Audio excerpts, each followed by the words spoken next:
Hello and welcome to another season of the Storied Arcs podcast. I am your co-host, Mike. And I'm your co-host, Alex. And today we are starting a new season of our podcast. We a little sloppy with terminology here because we've done theme months before. This time we are doing a theme month that is not like beginning and ending all within the confines of 1 month, but it is a total of 5 weeks of content. So yeah, that is a month of content. I didn't think about that. I can't think of anything else. I lie awake at night, tormented by. I'm like, should we just invent a little, one-shot episode to go at the end of August, just so this could be the month of September, and it's not worth it. I didn't. My notes just say, we're calling this one Fandom Culture Theme Month, but it was Theme Month because that's what it was. Because obviously, if there's 4 books we're going to talk about, that equates a month, right? So, and I think the greater point is that the overwhelming majority of our listeners are not listening in real time. Probably not. Yeah. And that's actually the design of this podcast. Yeah. We don't bring it up very often since the early days, but we meant for this to be an evergreen product and just a huge catalog where people can like dip in, dip out for seasons. Like if I were a listener looking for this type of podcast, now is when I would want to jump in, when there's like 4 years of back catalog. Yeah. And it's like, oh, great. Here's a bunch of books I've already read. So I'll listen to all those ones first. And then I'll say, and then pick and choose the ones that you haven't heard of. I'll choose from the ones I haven't heard of. Like that's basically how I do podcasts that I listen to. So the books will be, we're going to cover all of the creative teams. And is this our first time talking about Oni Press? Oh, yeah, I think so. Well, maybe we'll talk about them a little bit. It's certainly our first time talking about Ahoy. Yeah. I think we're not new. We'll talk about both those a little bit when we get into those specific discussions. We can lead a little bit about the tendencies, I think, of those books. Okay. Well, there's no reason to bury the lead and pretend like people didn't see the title of the episode. Yeah. So the books we'll be covering in order are The Long Con, Con and On, Parasocial, and Rogues Gallery. And you may notice moving, if you're familiar with any of those books, or even just looking at the cover, you can probably guess there's a little progression here moving from more literal to figurative. That's not the best way to say it, but there's a thematic evolution. There's Con and On is like a tale on the ground at a Comic-Con. Yeah. And, by the time you get to Rogues Gallery, also, I'm so excited to talk about Rogues Gallery because like the first 10 pages of that book are an enormous swing from a first-time writer to come in and say, I'm going to put some really cheesy comics on the pages here. Yeah. And you have to flip through enough of them that you're like, is this a cheesy comic? And then they break that. Yeah. It's great. I think what we want to look at with these books here, I think is the idea of fandom, the culture around fandom, the culture around conventions, which obviously when you're talking about comics, commentating on that, you can't help but get meta. Like when comic people write about comic conventions and the culture of fandom and the things that are associated with their work, it can't help but be evident. And so, these are 4 books that look at all those different aspects of if you attend a convention. So not only the people that attend conventions, but the people who are at conventions, the creators and the celebrities, the interaction between fans and creators, fans and celebrities and journalists, people who cover the cons, fans and journalists, the idea of conventions in general, like what they mean and why they exist and maybe why they've grown as they have in these past, 15, 20-ish years, probably from what it was to kind of what they've become and what they've symbolized. And I think these books all kind of touch on different aspects of the good and the bad of conventions. Cause there are plenty of not so great things. I think the third book in our theme here is called Parasocial. You don't have to look very far to maybe guess what that book might be about, or the themes that book might touch on. So yeah, it's not always a great thing, but still, these are the experiences of people who have been to cons, who go to cons, and are also creative. And I know you and I go to cons. I go to a lot more than you do. So this is a concept and a world that at least I am like intimately familiar with. Yeah, it was an interesting subset. What percentage of comic readers, like people who have a pool at least once a month in their comic shop, go to comic cons regularly? Not like they went to one once. I honestly don't know. I would put it at maybe 20%, like 15 to 20% tops. Like, I think it's kind of a niche within a niche. And people who go to cons don't just go to one. You know, you'll be talking to people in line at a con. They're like, "Oh, I saw them in Orlando and Detroit and New York." And you're that guy. I mean, you know what? I'll before we get into these books, and I know we'll get into them. We'll do a normal thing. We'll give you a quick rundown of each of the 4 books, little synopses of each one, the creative team, and all of them. But I do want to share this story. That there's a guy who I've seen at 4 or 5 cons over the past like 3 or 4 years. Like a fellow fan or a creator? A fan, a guy. Oh, okay. He who lives in Memphis. I have seen him in Nashville, Chicago, Charlotte, and Baltimore. Maybe other places too. But okay. So one reason this stands out is this is an audio medium. But I'm a non-white person. I'm a very, very large Korean man. All you have to do is read your Twitter handle or whatever it is. Yeah. I stand out in the crowd, and this dude, his name is Mike. He's a tall black dude. And so like in crowds, we stand out. But I saw him at a show in Orlando. It's the first time I saw him. I saw him at a show because we were in line together. We were talking about, what kind of books we saw, what creative we saw, what books we'd gotten signed. It's the thing you do at cons. You make these con friends, especially when you're waiting in line for a creator or something. It's like, hey man, what books do you have to get signed, and what have you already gotten signed? Like that's a normal thing that happens if you tend to a lot of shows, and especially someone like me who goes to shows specifically to meet creators and get books signed. So we do that, and you see him there, and kind of trade. Hey, see what you're going there. What kind of books you got? Oh yeah, that's a great one. Oh, I got to get him still. Yada yada yada. A few months later, at another show, walk inside. I get in line for another artist. Same dude walks up. At the time, didn't remember his name, but he recognized me and I recognized him because I stand out in the crowd and he stands out in the crowd. And it was like, hey man, what's going on? How you doing? I dap him up as if he's a friend. He's literally the second time I've ever met him. I've probably spent an hour in this guy's presence because that's how long the line was. A few months after that, I saw him at another show, to the point where I saw him in line outside the show. Like I was walking up, he was in line. He saw me. He waved me over. And he's like, hey, man, come in line. Start going 50-50 on hotel rooms and stuff. Well, that was the thing. And they're going to all the same shows anyway. Well, yeah. So he's like, hey, come on over. And I saved maybe like 10 spots in line. It wasn't like a huge line there, but like I walked up and that was that. And this was like 2 or 3 years ago. And I just saw him a few months ago in line at a show. Just standing there, I've got my earbuds in because it's, well before a show. And I look up and he's in front of me in line. He turns around, kind of gives me a head nod. It's like, dude, it's the same guy again. And like, that's the crazy thing that can happen where, oftentimes it happens when you go to the same show year after year. Like, you go to C2E2 or Baltimore Comic Con or Heroes Con or something like that. I mean, kind of even especially your local cons. Yeah, there are people. We don't live in Lexington, but there are people in Lexington that I'm like, I remember this guy.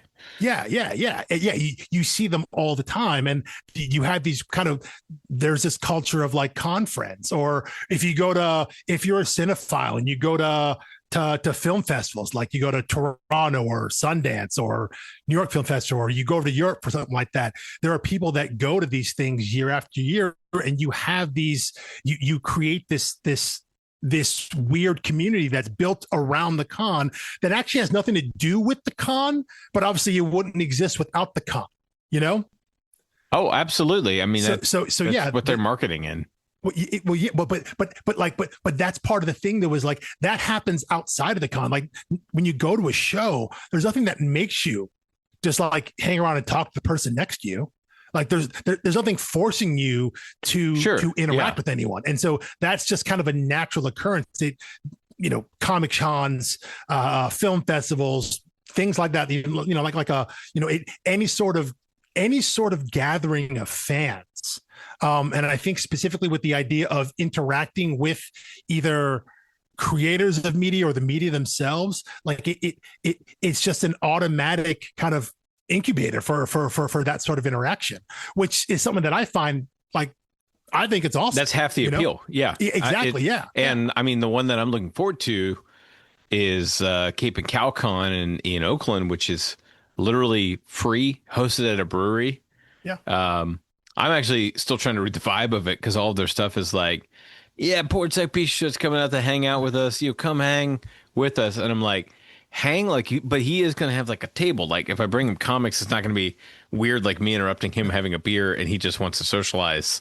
So I'm like, well, I'll have him all in my backpack just in case. But if it's literally just to hang out, I'm also cool with that. Because once I get the signed book, I stick it in a box and I very rarely look at it. But what I cherish are the interactions I get, getting to talk to the creator about their book. Yeah. And that is it. Again, people go to shows for all different reasons, and it is you can definitely get some old school comic people who are, shouting at clouds that comic conventions don't have comics in them anymore. And on some level, I understand that. But also it's like, if there are a bunch of celebrities from TV and movies at your show, that maybe makes the line longer to get in, but like, they're not getting in line to see the comic creators. So like, why are you put off? If the stars of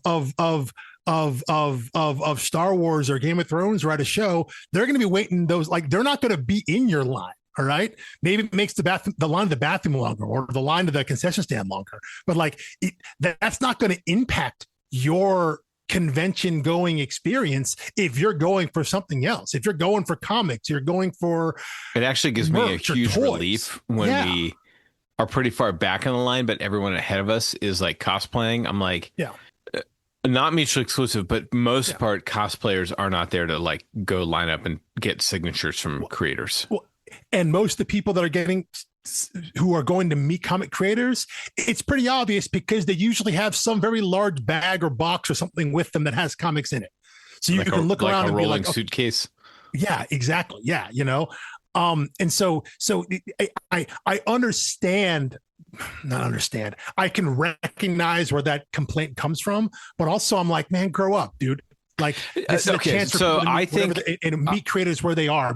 I haven't even been going to cons for 10 years yet, but like I feel a little of that.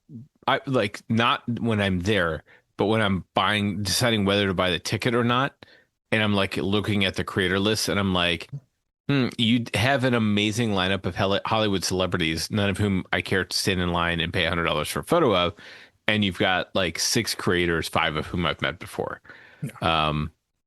And I also like digging through boxes of comics. I hope Cape and Cal does not have that, since I will be, I will not have any extra bag space to purchase anything while I'm there. So anyway, I went one year to our local Cincinnati Comic Con, and it had virtually no comic vendors, like in terms of like there were people with like huge walls of slabs and stuff, but there were no boxes to just dig through for $1 an issue. And I always find that type of hunt immensely satisfying, especially when you have your League of Comic Geeks tuned in just right. And it's like, I'm missing 3 issues in this run. I don't even have to scroll. I just click, wish list, publisher, character, whatever. And bam, you're off to the races. Well, and again, people go to like there are plenty of people who go to shows. Has different reasons. Yeah. Yep. And but you can't make your reasons everyone main else reason. Exactly. Yeah. The fact that you want, again, the fact that you want, and not having the ability to do that, like if those things weren't available to you, that's a knock on the con. But if that's available to you and there are like, and it's next to a booth that's selling like tabletop gaming, and on the other side, it's like cosplay merch. Like if all that stuff exists, like what are you complaining about? You know? No, to me, that's just a better con, like the more diversity that's there in terms of the offerings. But when they don't have great comic offerings and they call it a Comic-Con, I think that's the only fair charge. But then why are you there? You knew that in advance. Like, the guy grumbling in line, like, these used to be about comic. It's like, then don't buy a ticket. Go to a different one.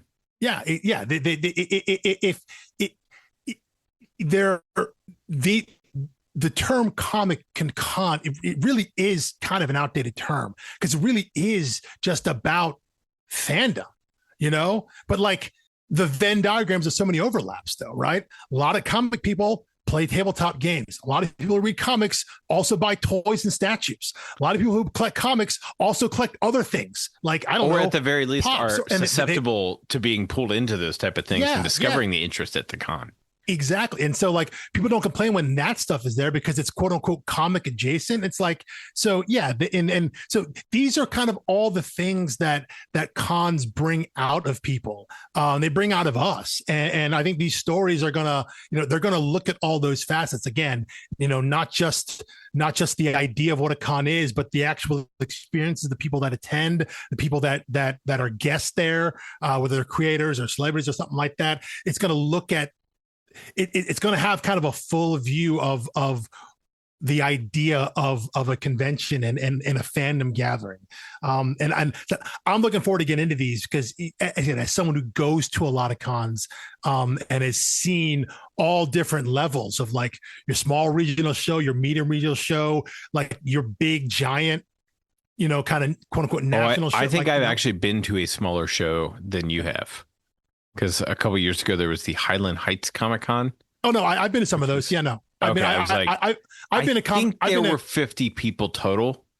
I've been to conventions that are in, the smallest local hotel ballroom. That is just this was a multi-purpose room at Northern Kentucky University. Yep. And you know what? Those guys, they did a great job for the size they had. Yeah, and what I'm assuming is virtually no budget. It was like Kyle Starks was a pretty good get. At that con and a couple other names that you would know. So you never know. I mean, I've been to plenty of what we'll say like a medium to big show that's just run like crap. And I will say I am the person. The one thing about me when it comes to comic conventions is line maintenance. Because I've been in a lot of shows and I've stood in a lot of lines.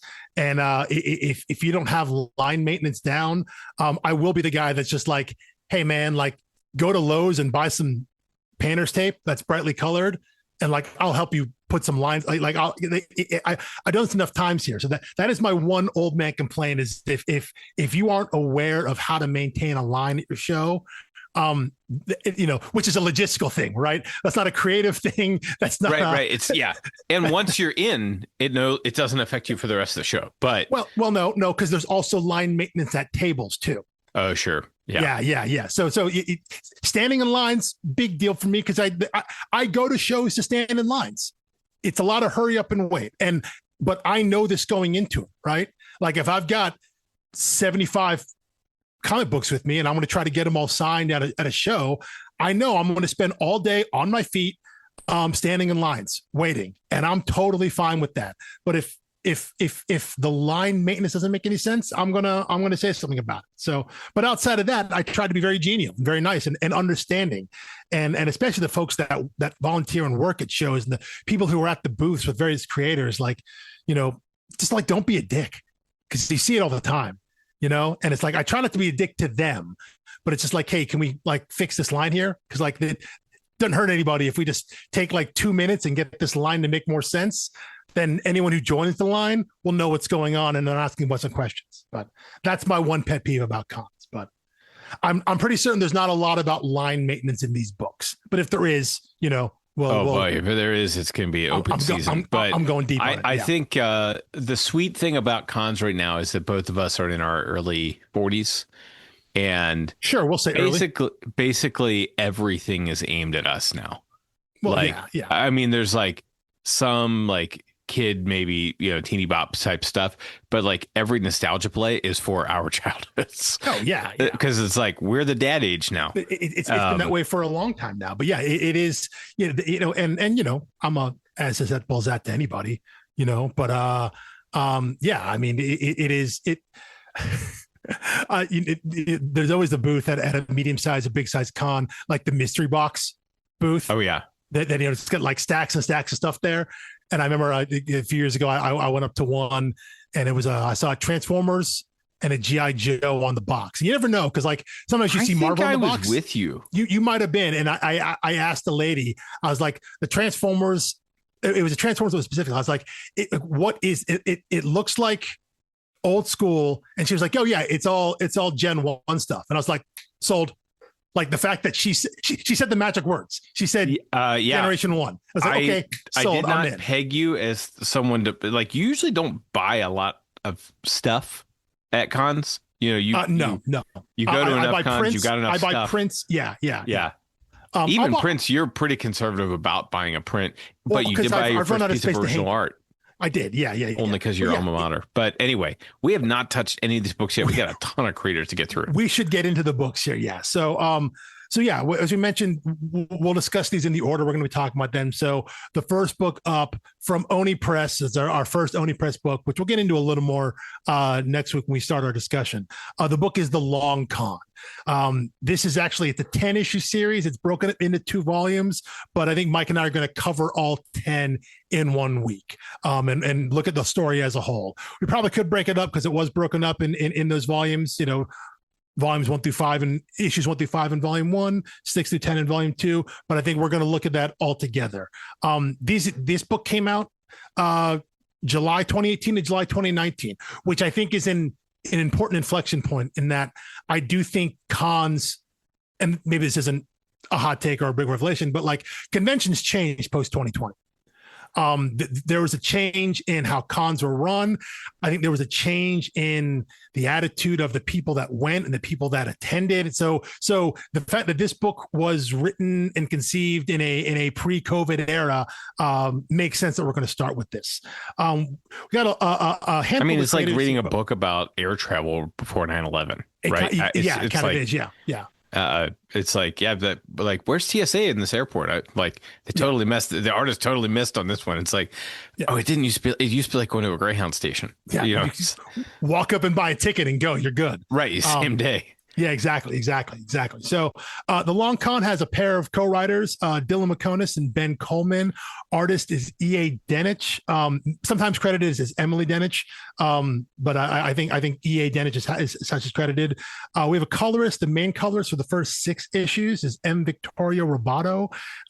Colorist for issue 7 through 10 is Fred Stressing, and our letterer is Aditya Bidikar. Sorry, I butchered that name there. Do you want to go through this first and then go to the next book? I think so. I mean, it's a big team. But a lot of them, this is like their first and kind of only major ongoing work. Yeah. You got a synopsis real quick? You got it up there? Oh, I do. I had the first issue synopsis, which sometimes those are the best because that was like their elevator pitch for the whole series. Yeah. Whereas the trade sometimes gets a little spoilery. Is the pitch for the first volume. Exactly. Yeah. 5 years ago, a cataclysmic event obliterated everything within a 50-mile radius of Los Spinoza Convention Center, including the attendees of LongCon, the world's biggest and longest comic convention. But unknown to the outside world, the congoers not only survived, they kept the convention going. When the proof of their survival surfaces, reporter Victor Lai is sent to investigate. After all, he was covering the con that fateful day, and escaped mere minutes before everything went kabooey, abandoning his nerdy pal Dez in the process. So clearly, he's the perfect person for the job, and he won't get trapped inside like some kind of idiot, right?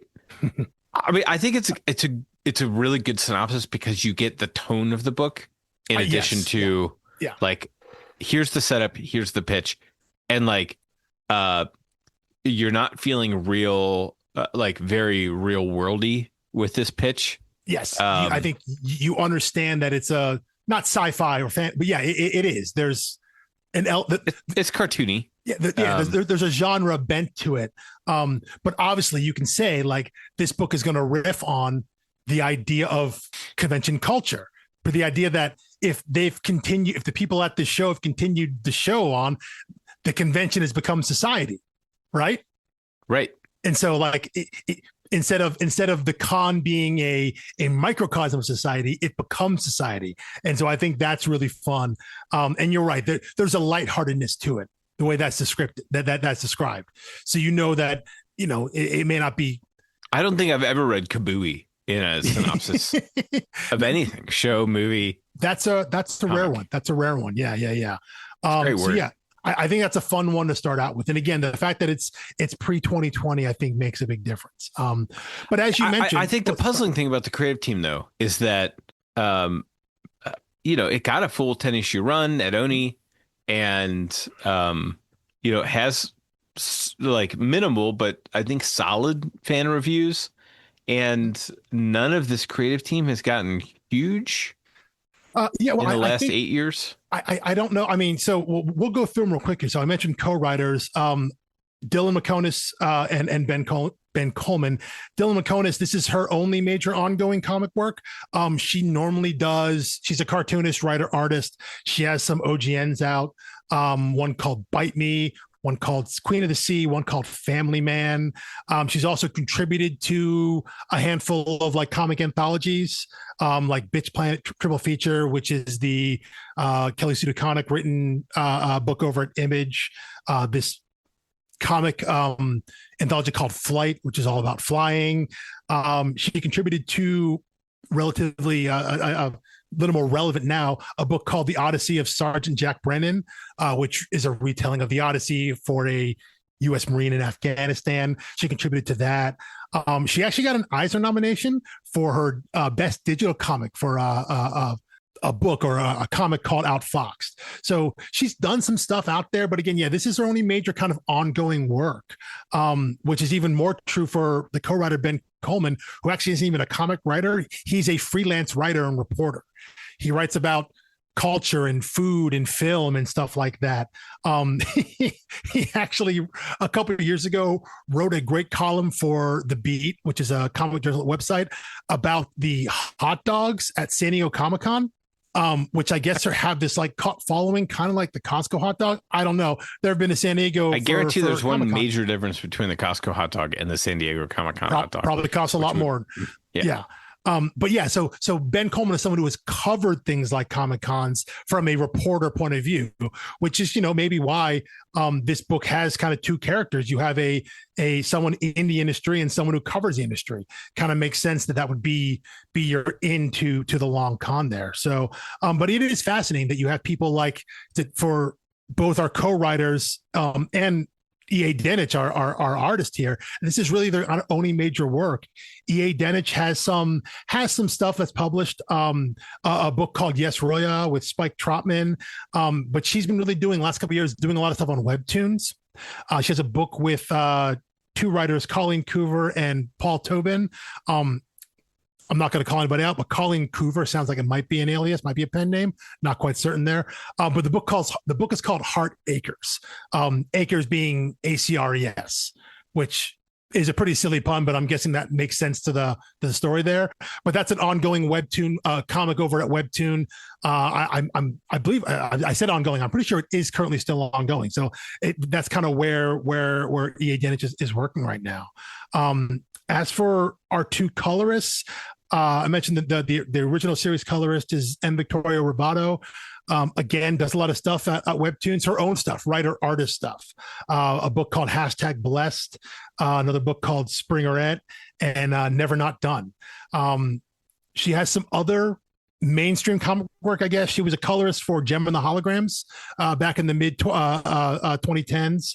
So she's done some work on there, but I think, again, mostly her own work, writer, artist stuff, cartooning over on Webtoons, digital stuff, and things like that.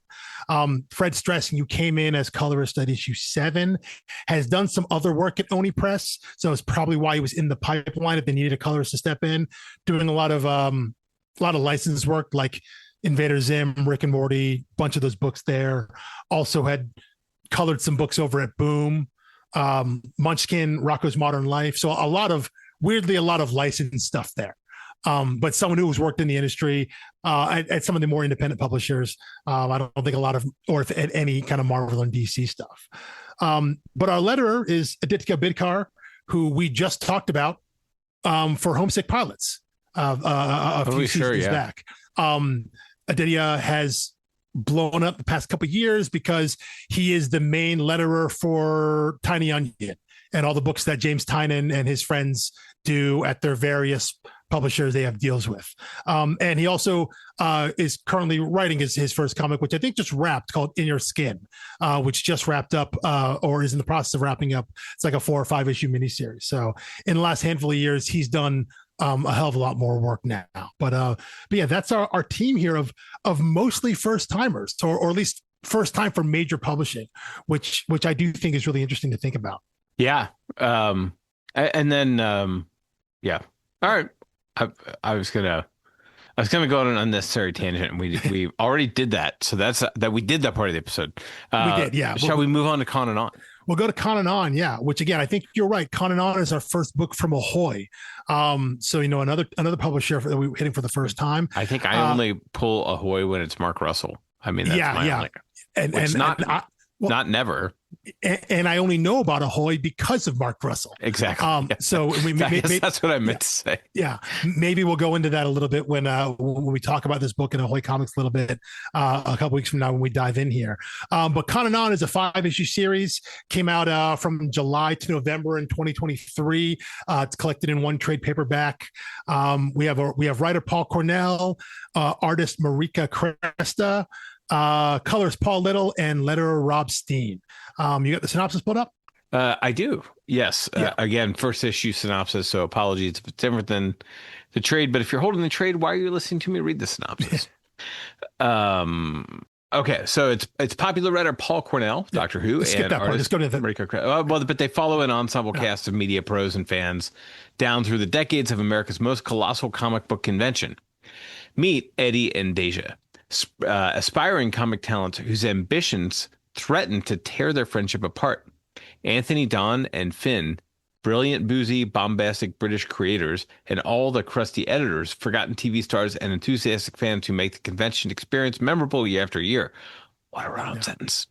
Yeah, this book kicks off the 5th anniversary of Ahoy Comics, featuring the company's usual assortment of extra prose, stories, and illustrations. Yeah. Well, I think it is interesting that they chose to celebrate their 5-year anniversary with a book about comic fan culture.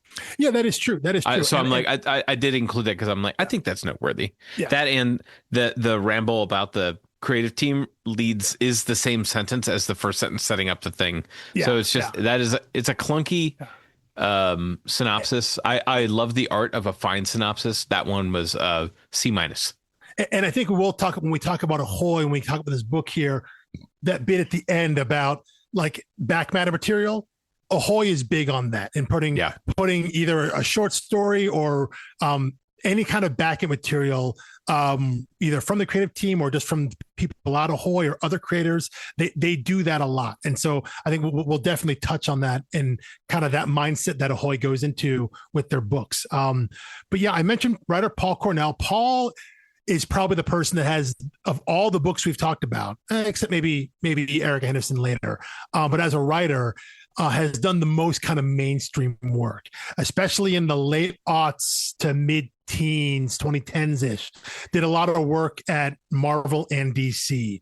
Over at Marvel, wrote a lot of Wolverine, Captain Britain, and MI13. So a lot of books kind of X and X adjacent there. I know him mostly for his work over at DC. He wrote Action Comics for a long time. He wrote Batman and Robin. post Grant Morrison writing it. So Grant Morrison started that book with Frank Quitely on art, and as it went through, a couple artists cycled through, and then Paul Cornell picked up after Grant Morrison did. He also wrote Demon Knights and Stormwatch during the New 52, so kind of part of that relaunch, the line-wide relaunch. Yikes, can't speak. So kind of being in the system there at DC in like 2010, 2011, put you in a space where you could be on a title when it kicked off, when they rebooted their universe there. So a lot of work at Marvel and DC at those times, but also working elsewhere, other publishers and imprints. He does have a book at Vertigo called Saucer Country, which is about a... Heard of that. I believe it's a presidential candidate who I think is abducted by aliens. Yes. Something like, I think that's what it is there. Yeah. It's one of the many books. I think I stumbled across that while we were reading. What was Letter 44? Book? Yeah.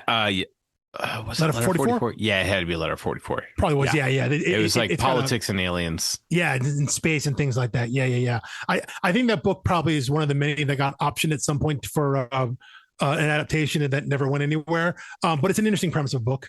Over at places like Dynamite, wrote Vampirella, written a lot of Doctor Who for Titan Comics. Paul Cornell is also a novelist. He also writes prose books. He also writes TV and movies as well. I think he's written comics for Doctor Who. He's written episodes of television for Doctor Who. I think he's written novels for Doctor Who. Paul Cornell's British, by the way, in case that wasn't obvious. He's also written episodes of television for Elementary, which was the John Lee Miller Sherlock kind of adaptation. Also has a book at Vault called I Walk with Monsters. So he's done a lot of licensed work, I think, at some of the smaller publishers, and then said relatively, for the people we're talking about today, a lot of for hire work at Marvel and DC, but it's been a while since he's done it. It's been, 15, 20 years, 15 years is probably since he's done a lot of work at Marvel and DC, but he did have a good solid run there working for both the major publishers. Yeah. Parasocial? Marika. Oh, no, sorry. No, yeah. Marika Cresta. Yeah. The artist here. I think I'm going to say Marika. That's how I read it in So we're both wrong in the same direction. Probably so. Yeah. Marika Cresta, notable work for her. I think she's done some work at Marvel. There was a Captain Carter miniseries, which is the what if Peggy Carter became Captain Britain in that sense. Got the super soldier serum instead of Steve Rogers. She also has done a lot of Star Wars books. She's the artist for a run on Dr. Aphra and several books in the High Republic era. Done a lot of cool stuff with there. All books that I've read and are really, really great. She's got a really cool style to it. She has a book very recently at Ignition. Ignition is a publisher we may have to keep an eye on. They're brand new, relatively brand new as we're recording this, but they've got some big name talent and some interesting books. But she's got a book called Deluge with writer Cullen Bunn. Haven't read that one yet, but Ignition is a publisher. When they started up, I immediately dismissed them and very quickly realized that I was wrong in doing that. They're the ones that have the little serial number printed on the back of each issue. I don't know. They're like Cy Spurrier just had a new book with them like a week or two ago. Maybe so. And I saw it on the back and I thought it was like a digital claim code. And so I went to their website. I'm like, what do I do with this number? And they were like, oh, that's your personalized serial. Like each issue we print, and I'm like, oh man, don't let like DC and Marvel find out about that.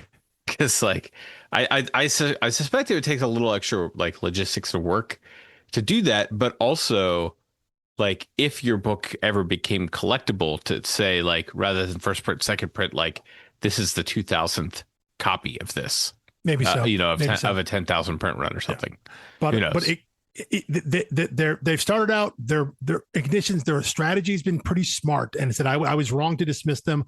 Also, really good high quality paper, which really does make a difference. I noticed that when I read cardstock covers, solid paper to print on. It's good stuff.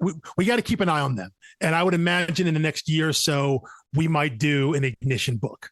I mean, they just had their 1 year anniversary. Yeah. One of the creators I'll be talking to is the artist from the book Cul-de-sac, which is a completed 5-issue series there. The book that I had just picked up from them It's not even on their website yet. Well, that's not super encouraging. But anyway, they hit their one. Oh, Murder Podcast was another one that looked really interesting to me. It looked a little bit like Only Murders in the Building type thing. It's like it's trope on trope on trope moved into another medium. But I'm like, yeah, but I'm mark for everything about that. That's it. They have Ignition has gotten some really good creators on them. They don't have long runs. They're pretty much all like miniseries, which kind of works for us. But they've been really smart. And so for Marika Cresta to get on a book with Cullen Bunn, I think is really, really cool. Last notable book I'll mention is a book that she did with, friend of the show, Erica Schultz, a book called Forgotten Home. That was a Comixology original first that was then published in print in trade at Dark Horse. Erica Schultz has a number of books that were, a handful of books that were Comixology originals.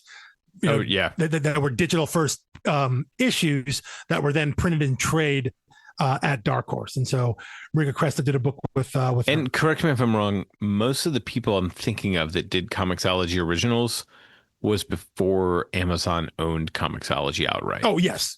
Oh yeah. 100%. Yeah.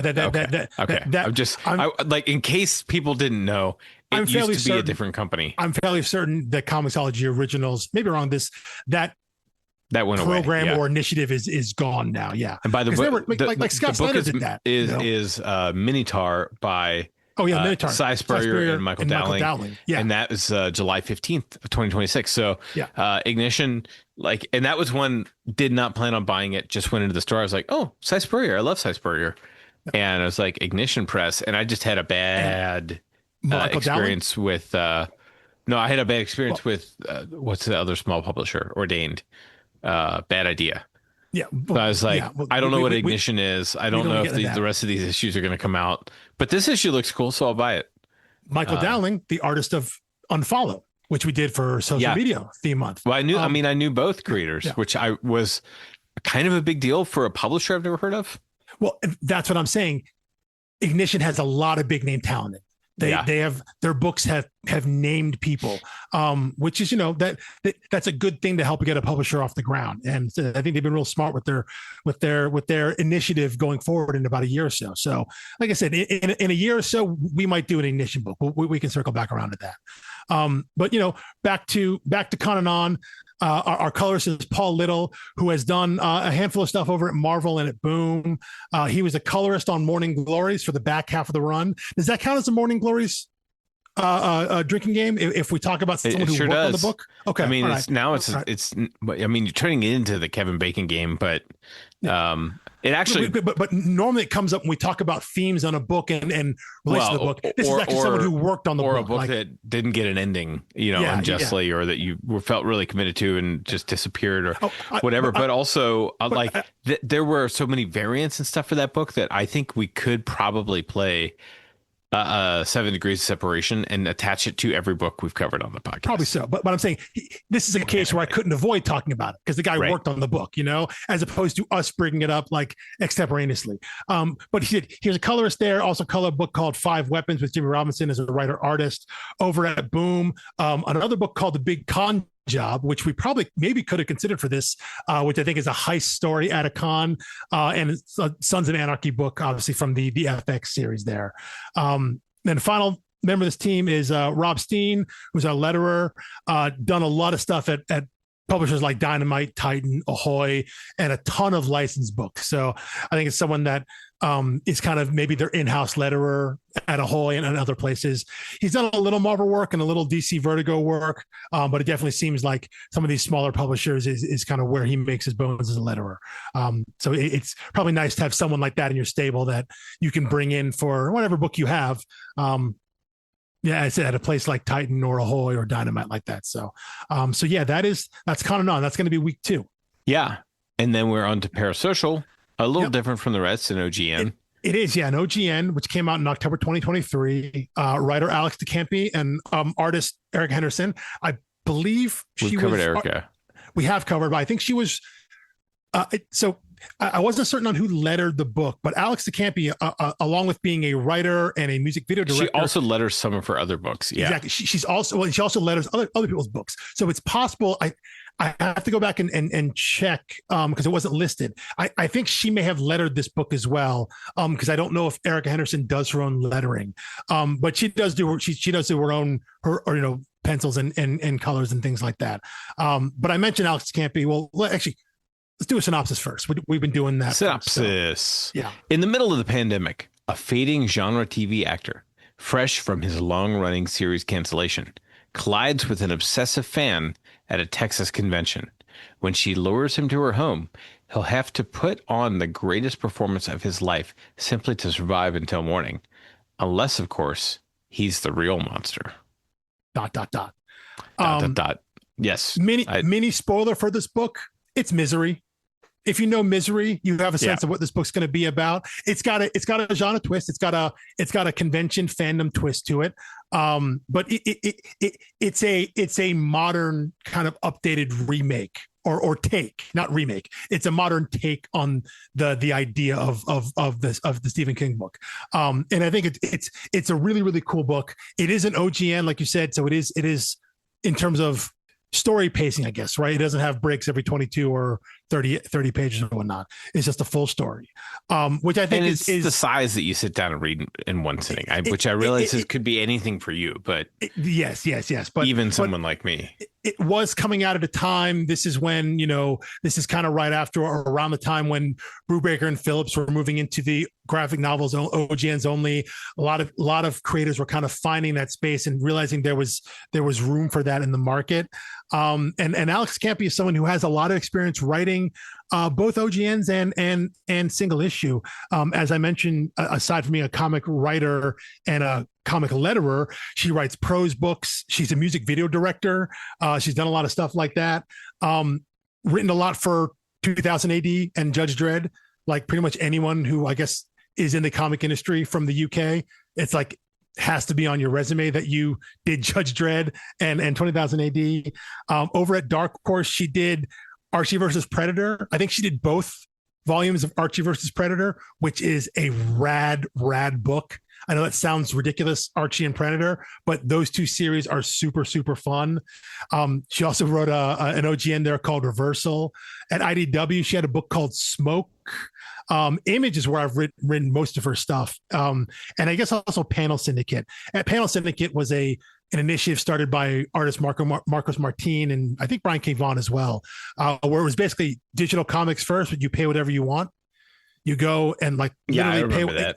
Yeah, if you want to pay nothing, you could pay nothing. It's kind of a dick move, but it was there. She had a book called Bad Karma that I think eventually was released by Image in trade.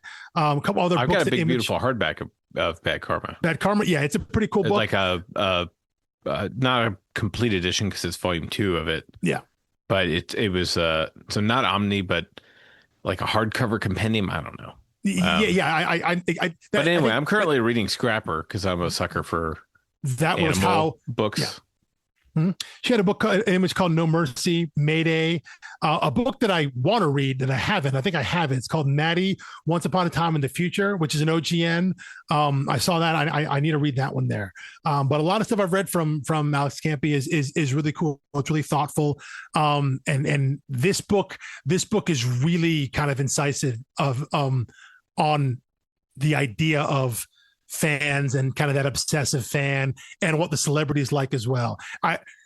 I'll say this now and I'll repeat it when we talk about this book. I remember when this book came out, listening to Alex Campi on a podcast talk about it. In the opening pages at the start, there are a bunch of word balloons about fans talking about their experience with various celebrities. And there's some absurd lines, like something on the lines of like I emptied my bank account or I maxed out my second credit card to meet him, but it was totally worth it. Like there's some absurd things that fans say that Alex Campi has said are actual things she's heard people say at conventions. So I believe it. So I remember her saying that, talking about that. And so we'll get more of that when we talk about this book in week 3. But I want to throw that out there that those interactions, again, when you have people who attend these shows, probably both as fans initially and then as creators later on as their careers move on, this is a world they're familiar with because they've been on both sides of it. So this is going to be a fun book to go into. And as you mentioned, Erica Henderson, we have talked about her back when we did Assassination. which was back in 2024. I think April 2024. So it's been a while. If you go back and read that book, super fun book she did with Kyle Starks. I think in the meantime, the major thing that Erica has done is she was a writer artist on a little miniseries called Harley and Ivy, Life and Crimes. She was also contributed to the Mad About DC anthology that Chip Zdarsky put together. So that's kind of the main things that she's done. If you want to know more about Erica Henderson, go back and listen to that Zero episode for Assassination back in April 2024. Yeah. I flipped through it front and back and could not see a letter attribution. So yeah, I'm guessing that's an intentional omission. It's certainly one or the other, possibly both of them doing different things. Because like there are like fake Instagram posts. Yeah, I'm pretty certain it's Alex DeCampi. Yeah, in the main lettering. If there's lettering, the fact that art, she did that. Yeah, the fact that she does lettering and Erica doesn't in terms of CV, resume, whatever. Yeah. So but there isn't one listed. So we'll attribute it to Alex DeCampi since that is also a thing she does professionally. So yeah, that is week 3, Assassination, which moves us to the final entry in our fandom culture theme month, quote unquote, is Rogues' Gallery from Image Comics. I should say as well, I don't think we said that, Parasocial OGN also on an Image. Yeah. So we'll finish up with 2 Image books here, but Rogues' Gallery is a 4-issue miniseries, came out in 2022 from July to October. Again, has been collected as well as a trade. We got a number of creators here. It starts off with story by Declan Shalvey and Hannah Rose May, but Hannah Rose May is the only attributed writer. So I imagine maybe this is a story that they cooked up together, thought about, and then Hannah Rose went off and did the scripts for. That's what it seems like, and it helps to have someone. Hannah Rose May is we'll go a little deep about it, but she's an actress turned comic writer, and I imagine working with and having Declan Shalvey's name on the book, I'm sure helps get it sold because Declan's a much bigger name as both an artist and a writer. But our writer is Hannah Rose May. Our artist is Justin Mason, colorist Trona Farrell, and letter Hassan Otsman Alau, who we've talked about a bunch as well. Before we get into that, we'll get into a synopsis here for our final book. Absolutely. The Purge meets Scream in a home invasion thriller that follows disenfranchised TV superhero actress Maisie Wade as she is terrorized by an unhinged group of intruders cosplaying her day job's arch villains. And again with the run-on sentences in the synopses. If Maisie is going to survive the night, she'll need to be the hero she has come to despise. So this is like, again, it's like with evolution here. This is, Purge meets Scream actually is pretty good for that. But this idea of fandom taking a step too far, right? That's kind of that. It's fandom taking a little bit too far in Parasocial, and then we're going to move to Rogues' Gallery where it's like several steps too far. But again, the fact that our writer here, Hannah Rose May, is an actress. Who has done a handful of genre things. I'm sure this is maybe an idea that had been cooked. She had prior to sitting down and actually writing this book, which is her comic writing debut. But since then, in the last handful of years, she has done way more comic writing on some really, really great books. A lot of it has been over at IDW under their current IDW Dark imprint, which is their horror line. I don't know if all these books came out under that horror line, but they've all definitely now been grouped under that.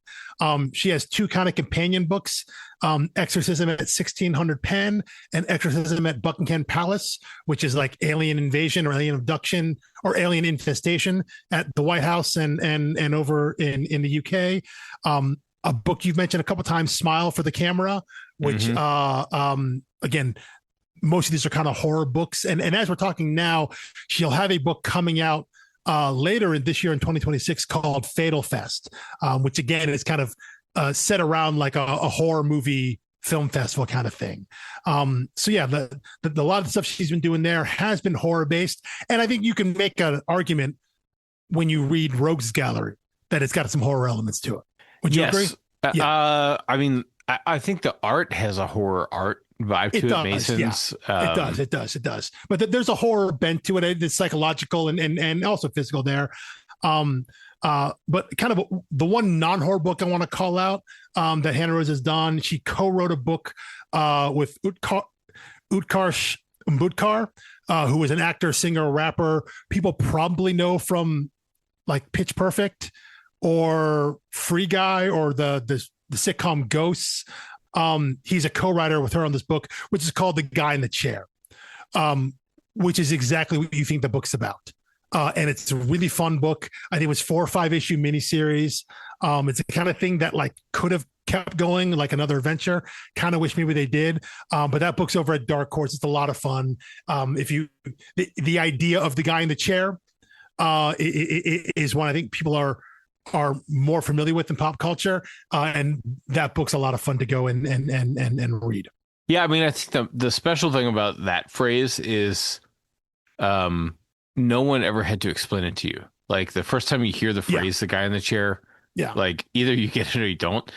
Spider-Man Homecoming, I think, held your hand and explained it to you just in case, I guess, for younger audiences or whatever. But it's like, certainly anyone our age engaged in pop culture knows what a guy in the chair is doing. Well, and that was one of those things that, like, I don't know if it was a quote unquote phrase, like capital P phrase. No, I don't think it was. Until Spider-Man Homecoming. Like the concept was obvious, but it wasn't a thing. It wasn't a capital G guy in a capital C chair. Right. But when Ned says, I could be your guy in the chair, I was like, that's exactly what he should be. And then there's the next line of dialogue explains it. I'm like, no. I was with you. Like, I'm picking up what you're putting down. But, you know, like. See, I don't know. I don't know if it's because of Homecoming, but like in my mind, it goes back to that. It's the first time I heard that as being like, this is a thing in like, big bold neon letters, right? So, but you're right. The concept is obvious if you know. So that book is a lot of fun. So it's been really cool to see Hannah Rose May, seeing her name pop up on more and more things with this idea that getting her start here with this book, Rogues Gallery as a writer, and getting more and more chances and seeing these books do well, which I think is really cool. I think she has a cool voice in terms of how she writes and approaches character. We did mention Declan Shalvey. If you want to know more about Declan, we covered him for Time Before Time, which was back in November of 2024. So it's been a little while for that book as well. But again, he's listed his story here. I'm going to assume, and maybe this is presumption of me, Hannah Rose May is Irish, Declan Shalvey is Irish. I'm going to guess that was probably a connection there as to how they met and became friends. And I think that's a reasonable shot in the dark. I'll let you know in a month after I met her. Yeah, I don't know. Sorry, I don't know pronounce. I don't know. I don't know how to. I don't want to presume that, but it seems to make sense. But Declan Shalvey, longtime veteran in the past 10, somewhat 15, some odd years in comics, even 20 years in comics. But go listen to Time Before Time and read that book because that book was pretty rad too. Justin Mason is our artist. He's someone that's done a ton of work as covers and variants for all sorts of publishers. I think his most notable work outside of Rogues Gallery is stuff he's done at Marvel in the last handful of years. He was the artist on 2 recent Spider-Punk miniseries, Spider-Punk and Spider-Punk Arms Race. Did a Spider-Man 2099 book called Dark Genesis, Death of the Venomverse, which is a book that came out fairly recently, and also a book called Sentinels, which was part of the X-Men from the Ashes era, which is the era right after the end of Krakoan era from 2019. So Justin Mason's done a lot of stuff very recently over at Marvel, but he still has a couple creator-owned stuff like Rogues Gallery out there, but mostly you'll see him stuff over at Marvel. Finishes up with our colorist and our letterer, Treta Farrell as a colorist. We covered her when we did Crowded back in December of 2024. And our letterer, Hassan Otsman Alao, we've covered a billion times since, but the first time was just in February 2025 with Golgotha Motor Mountain. And then I think what a way for it to get him on the show. But I know, but then like a dozen books recently, because he is one of the biggest and kind of growing names as letterers in comics. He's someone. And I think this is one of the books that shows why. I think so. Yeah, there's a lot of stuff in this book. I think the lettering stood out to me before the story or the art as I was reading this, which, some of that is part of the conceit of the book, which we'll get into in a few weeks.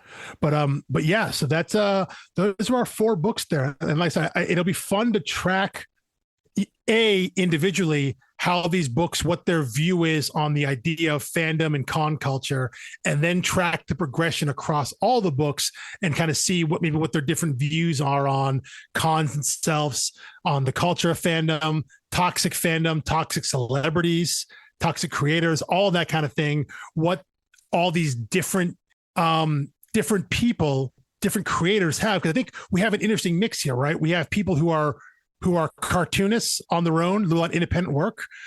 We have journalists. We have an actor. We have people who have done a lot of work at Marvel and DC, a lot of mainstream big two publishing work.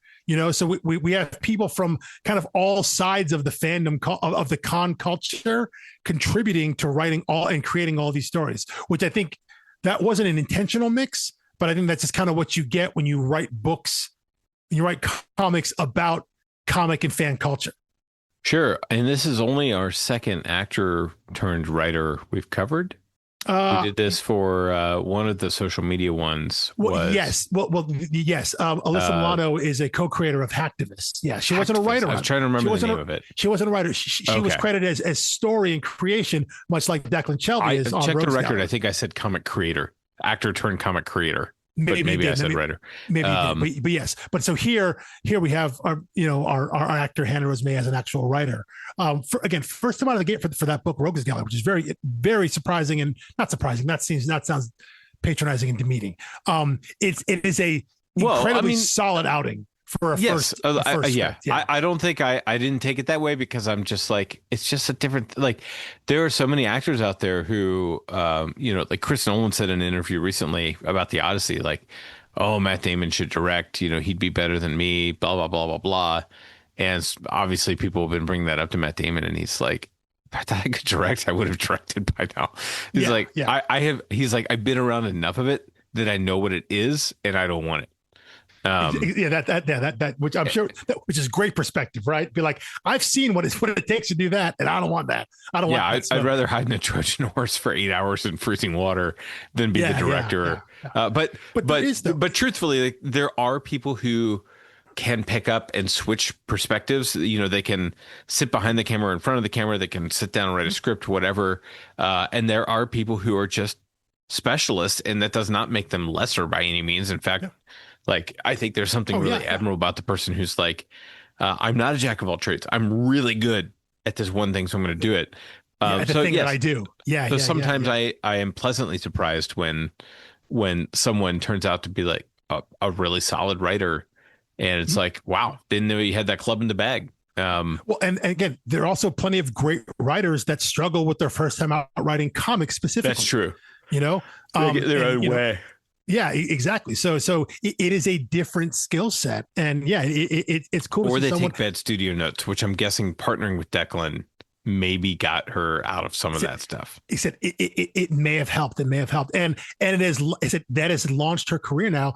I don't know how active she is as an actor now, but like she's got a bunch of books out over at IDW with books coming out. Like she's writing comics. This is what she does, and so to launch that part of her career off of this book here, it's gonna be cool to dive into that one at the end of our month here. But yeah, we got some fun and really varied books around the same topic, which I think is kind of the goal whenever we do these theme months. Try to find a kernel of similarity, but have books that are like swing wildly in terms of tone and perspective. I think that's where you get kind of the most juice out of it. So I'm looking forward to this one. This one's going to be fun. And I think in a lot of ways it's going to be, there's a lot of like, there'll probably be a lot of, I'm in this picture and I don't like it kind of stuff especially from me, for some of these depictions on page. I may hit a little too close to home for me. But you know what? That makes for all the more fun, right? I think it's all done in love. It is. Yes. Clearly to take on projects like this. Yeah. But again, it'll make fun discussion for us too. If to be like, oh yeah, not only do I know that guy at cons, I might be that guy at cons. Oh no. But no, I can't wait to jump into these. And I can't wait to see how I behave at my next con, which will happen in the middle of this theme month. As we're talking about these. Yeah. Does it change any of your Before perspective? all of these are out, I could possibly be at 3 cons just in the month of this fandom if I'm at Cape and Cal at the end of August, possibly doing Lexington 2.0 early September, and then absolutely doing Cincinnati the last week that Rogues Gallery comes out. So, Yep.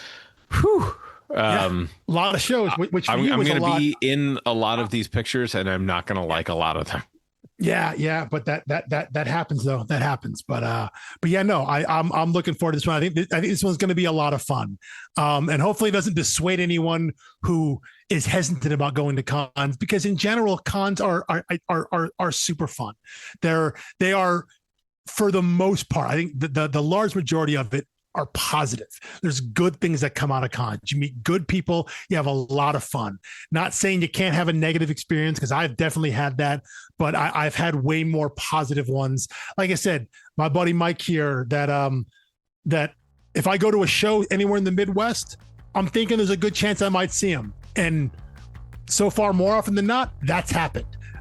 Stuff like that, random occurrences like that. That's the fun stuff. That's the good side of con culture and fandom culture.